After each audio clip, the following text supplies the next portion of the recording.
Save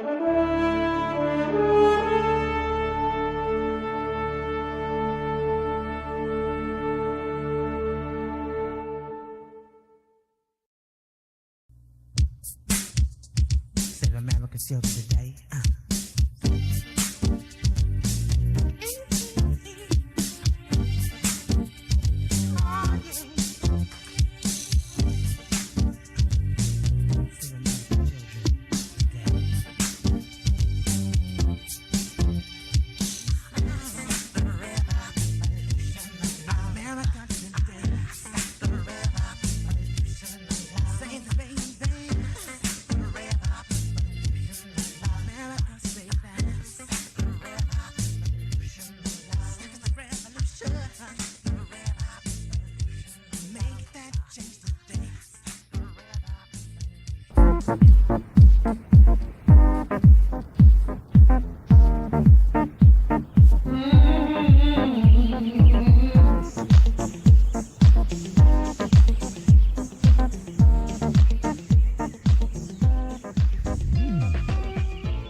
Mommy, is it my fault that Daddy's in prison?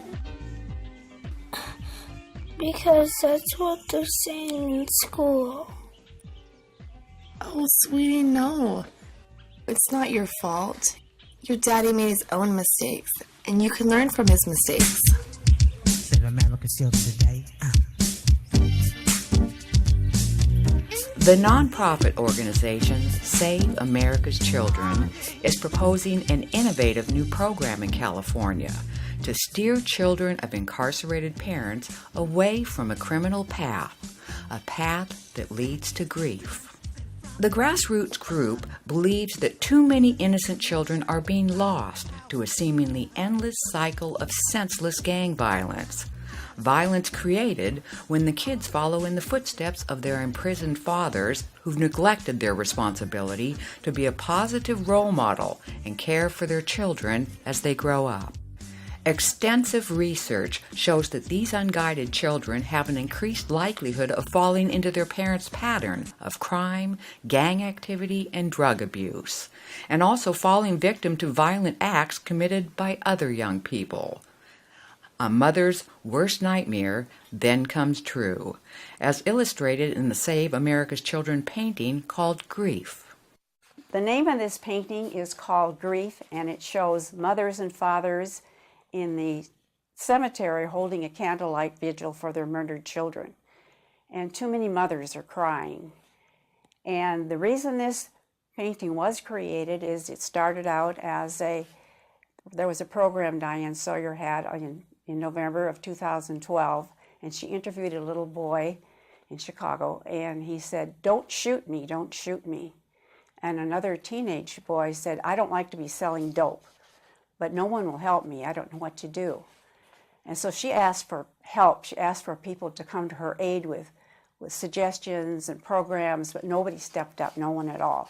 So David heard this, and so he said, "I can do something, I can help." And so this picture was created, and we'd like to emphasize that this is Chicago in the background here, but this could be any city in America with people mourning their dead children. And so I'm going to tell you some of these numbers. In New Orleans, Chicago, I don't know if I said that, but 513 murders in Chicago in 2012. In New Orleans, there were 187, and it was so bad in New Orleans that the young girls began buying dresses to be buried in because they couldn't see themselves finishing school because of violence. And then in Sandy Hook, 20 babies were taken from us, along with 6 adults. In Los Angeles County, the murder rate was 517. And in Oakland, the murder rate was 126, and in San Francisco, it was 58. Far too many of our children have been taken away from us in violence. And then I wanted to tell you about the tombstones. It's as if the dead children are talking to us from the tombstones. "Don't only shed tears for me, but remember us with their good work." And another one is, keep their memory bright with your love. What we would like you to do is to join with the movement of love, Save America's Children movement of love, and together we can stop the violence. Save America's Children is stepping up with programs to help support at-risk children with parents in prison. 292,000 in California alone, and 2.7 million nationwide, or 1 in every 28 children in America. Federal experts say murder remains the leading cause of death among youth ages 10 to 24, and in 2011 alone, 700,000 young people were treated in emergency rooms for non-fatal violent assaults. Save America's Children is proposing, at no cost to taxpayers, a new state prison program to build a pilot video conferencing system to allow state inmate parents with good behavior to visit with their children and help steer them away from following in their footsteps. In a press conference just held in San Francisco, the first Chicano Associate Justice of the State Supreme Court, Cruz Reynoso, supports the proposal. Judge Reynoso says that when we sentence someone to prison, all too often their children are sentenced too, when they fall into the same patterns and cycles that ensnared their parent. More important, actually, from my point of view, are the children that will be held. I've been involved with a gentleman who's a lifer in prison for many years now, who's been very concerned about his own children. And the fact that he, through better contact, he will be able to keep them, keeping these in a life away from crime. Children benefit, as we know, from communication with their own families, even when there have been problems of having, for example, a father in prison. So it's vital that communication take place. I just wanted to share a little bit of my experience in life with having a father incarcerated. At 13, I got my first gang tattoos. A week after my 16th birthday, I had a baby. It's very, very difficult to go through life knowing that you have an incarcerated parent that you don't have contact with. A girl, a boy, it doesn't matter. As I was going older, I was involved in gang activity. Nothing that I'm proud of, but something I do speak to my kids about to try to help prevent from them repeating my steps as a teenager. It's not easy, and we need help. We need help for our teens. We always talk about, in society, our kids are being our future. Well, let's help what their future is going to be like. Their parents are incarcerated. When you incarcerate a parent, for whatever reason, you incarcerate a child. It shouldn't have to be like that. To just be able to speak to my father growing up, share awards or problems, a gift that I got, anything, it makes a difference and an impact on a child's life.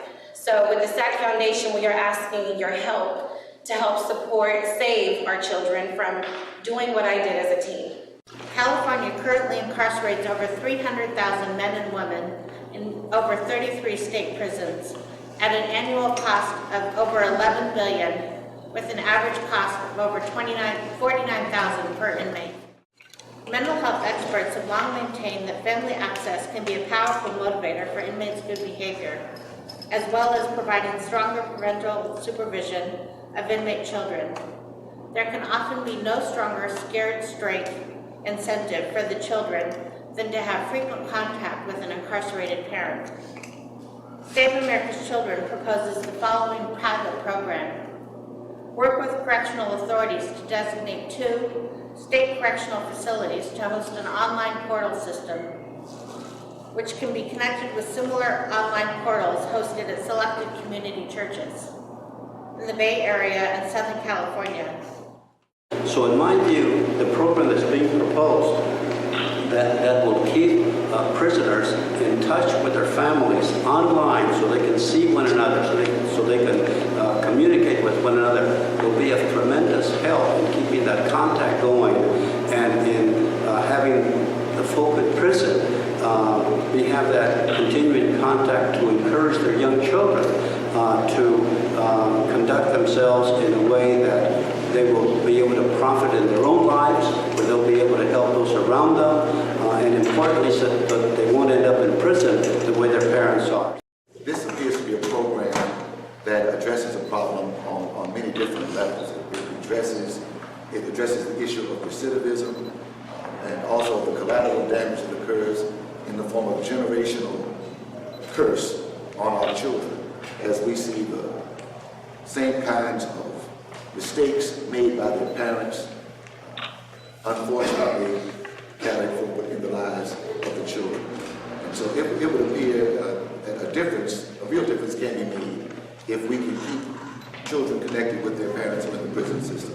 And so it is imperative that a program like this receive the opportunity to start these pilot programs and hopefully to one day encompass all of the prison system in the state of California and indeed in this country. Save America's Children's pilot program can be a win-win strategy for correctional officials, creating incentives for good inmate behavior, saving taxpayer money by reducing recidivism and youth violence, and most importantly, teaching children of incarcerated fathers to live in the world responsibly, transforming the lives of children who are in harm's way through no fault of their own. Through its programs called Movement of Love, Save America's Children believes it can have a profound effect, not only in the lives of the fathers and their children, but on society as well. Save America's children today. So, Mom, it's not my fault that Daddy's in prison and not here with us. No, honey, it's his own fault. And he can change and start over. Your job is to stay in school, be a friend and not a bully, and know that people do care and will give you a helping hand. Thanks, Mom.